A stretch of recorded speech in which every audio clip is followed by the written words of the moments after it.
Part B of question 11 says two straight lines, both with gradient 4, are tangents to the curve y equals f of x. Find the equation of each of these tangents. Okay, so let's try and just visualize it. It might help. So we've got this gradient that's always positive, okay, and if you think back to the ones I drew, that's basically saying it's some sort of shape similar to that.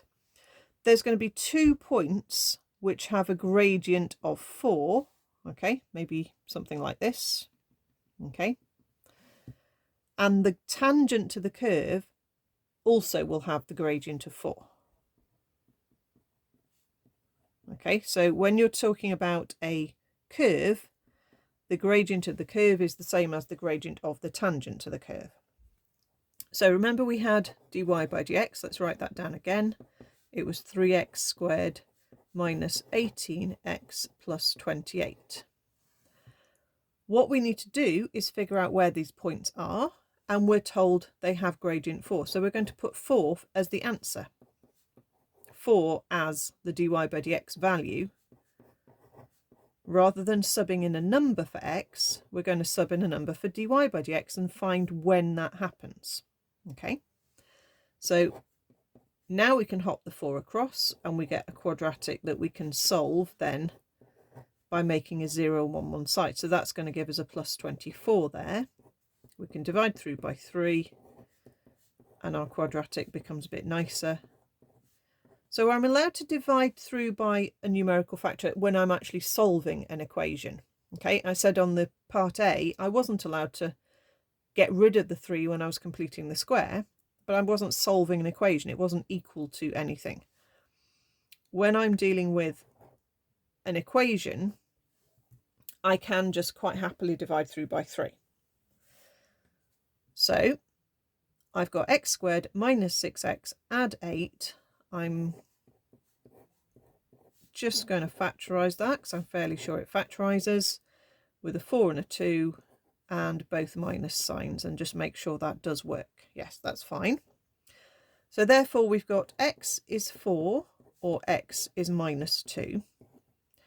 To work out the equation, we're going to need the whole coordinate. So we've got to find the y coordinate. So we're going to sub into the y expression up there. Okay, so I'll just do this on the calculator. I'm not going to necessarily write it down because I've not got that much room. Okay, so a 4 cubed. Okay, so I'm just following this. Take away 9 times 4 squared. Add 28 times 4. Add 4. Okay, just make sure it looks right before you press equals. Right, and that gives you 36. And then if I use a negative 2, I'm going to use brackets. So negative 2 cubed. Take away 9 times bracket negative 2 close bracket squared. Make sure you're putting the brackets around and the powers on the outside, otherwise it will potentially go wrong. Add 28 times bracket negative 2, add 4. Okay, and that gives me minus 96. Okay, so some quite extreme numbers here, but let's just go with them. So we've got the gradient is 4, so that's my m value basically, isn't it?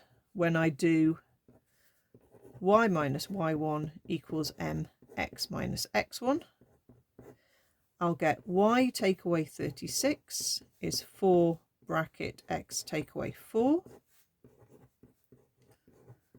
So that's 4x take away 16. Hop the 36 across and add it on, and that will give you plus 20. And then for the other one, I'm going to get y minus 96 is 4 bracket x minus 2.